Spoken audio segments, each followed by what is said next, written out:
Hi, welcome along everyone.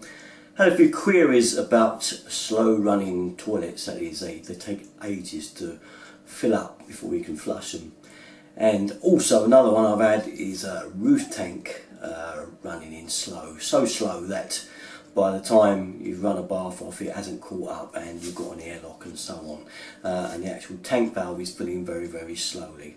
A lot of times this happens after there's been waterworks done outside or close by or in a street nearby, or it may have happened once you've had the water turned off, or it might have happened through none of these occasions just because it's happened. So what's the reason? Let's have a look at it, shall we, and I'll tell you why it happens. Okay, so here we have a range of ball cocks, ball valves. Most common one is this valve. It's an old part 1. The part 2s have a little spout that come up and go over, and that is also very common, but you find these mainly in the roof tank, but still some toilet systems have got these. Now what happens? The water's been turned off out the front for somebody down the road, do a job, or there's been a burst in the road. Turn the water off for a little while, done the leak, turn it back on, and you found that your roof tank is now filling very slowly, or your toilet is now filling really slowly. So why has it happened? Well, let me show you.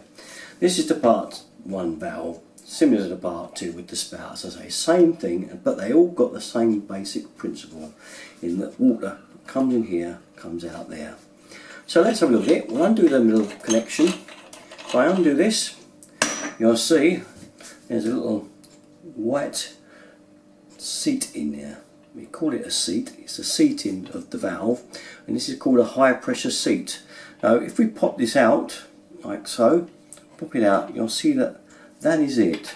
And what you'll find is that that is blocked up with debris.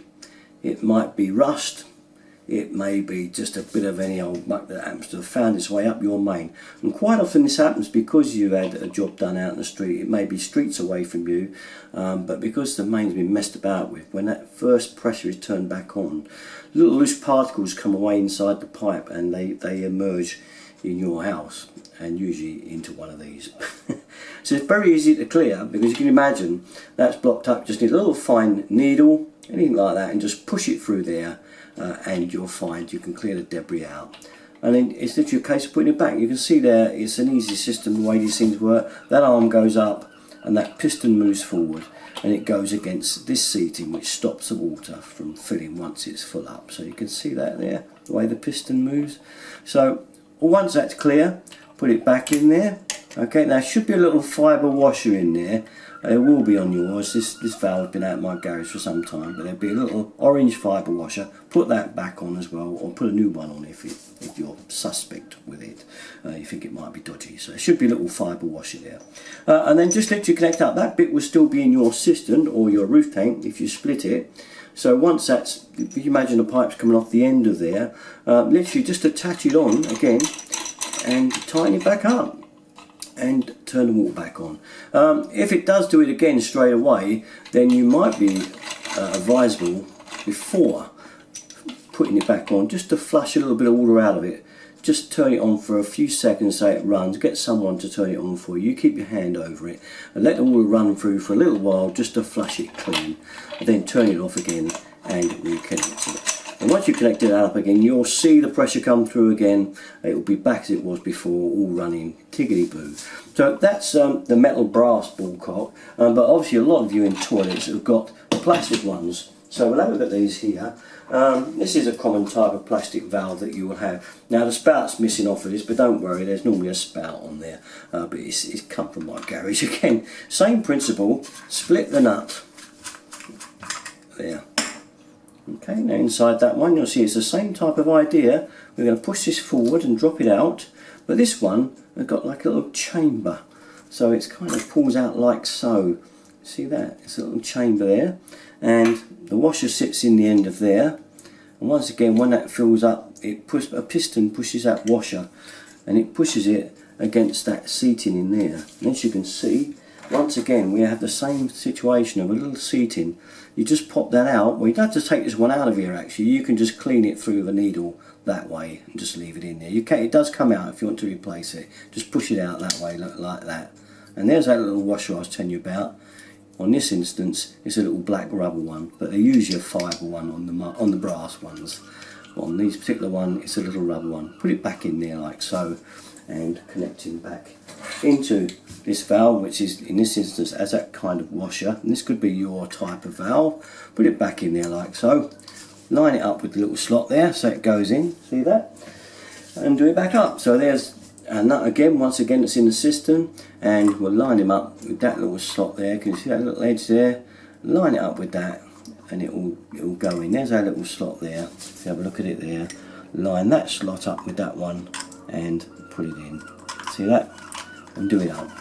As I say, normally there is a spout on this, but it's a couple of my garage. I've lost it. That's that one.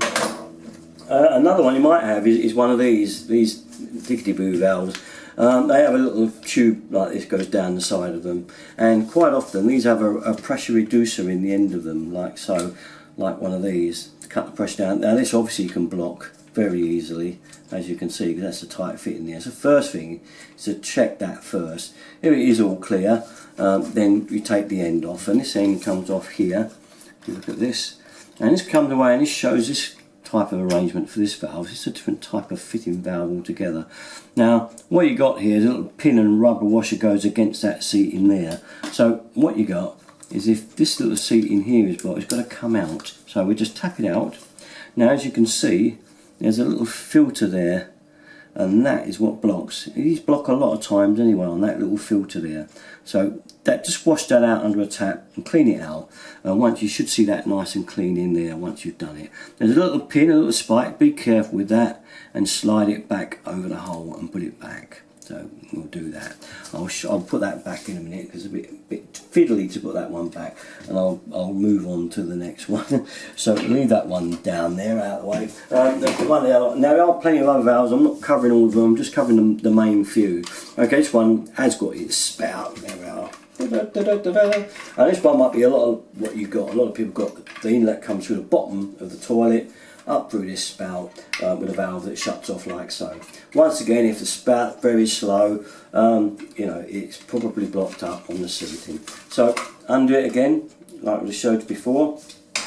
This one, once again, has got a rubber washer and a seating in here. Knock them out, get them out, and just prise it out with a small pointed rattle or something to get that out. And that will again show you the seating. There it is. And that will be blocked up. Sometimes I've known the spouts block up on these. Do check the spout as well. Very seldom, but it can do. Okay, so once again, clean that out and put it back in once you've done. Put the rubber washer back on, like so. And if that's just remember that's coming up through your toilet there, and just stick it straight back in. The groove matches the groove on the top there. Can you see that? So you can see they got to line up, and just push them in together and do it up. Not overly tight, don't go mad. Alright, and that will be that. These spouts do come off, by the way. You can just take them away like that. Okay, so just check in there. There's nothing in there, okay? And then put it back.